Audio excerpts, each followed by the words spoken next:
Hey, I wanted to spend a moment on the closing cost and the funds needed for closing, which are always look very different on the loan estimate that you've received with all the other electronic disclosures than they did on the original breakdown that we agreed to. So I want to take a moment to explain why. I can guarantee you everything is the same.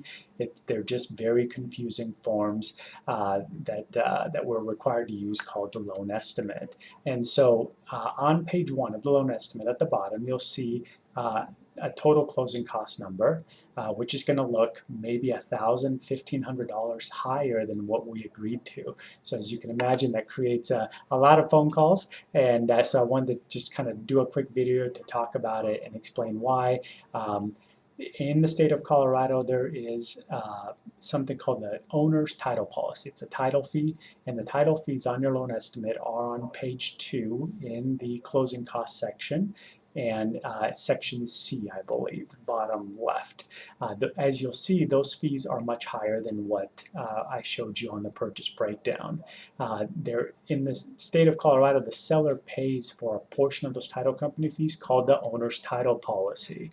And that credit does not show up on that page, so it makes everything, the calculation, a little confusing. If you look at the bottom right of the same page, there's a cash to close, calculating cash to close section, and that figure there is a negative number with adjustments and credits, and that part of those adjustments is the seller credit for the owner's title policy. So it doesn't show up in the total cost calculation, but it does show up in your cash to close or amount funds needed at closing.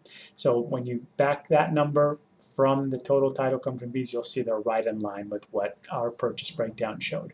Secondly, there is also a discrepancy most of the time on the funds needed for closing, or your cash to close number. It's going to look higher on the loan estimate than it did on the purchase breakdown that we agreed to.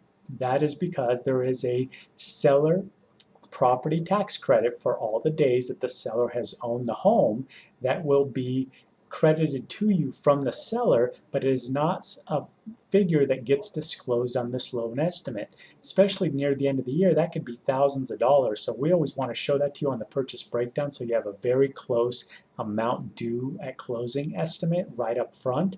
But this form does not show that. If you'll notice, if you kind of take that number that I showed you in the purchase breakdown at the bottom for a seller property tax credit, subtract it from that cash to close number on page 1 and page 2 of the loan estimate, you'll see that it's right in line with where our purchase breakdown was. If you have any questions, give us a call. We're here to help, and I hope that helped. We'll talk to you soon. Bye-bye.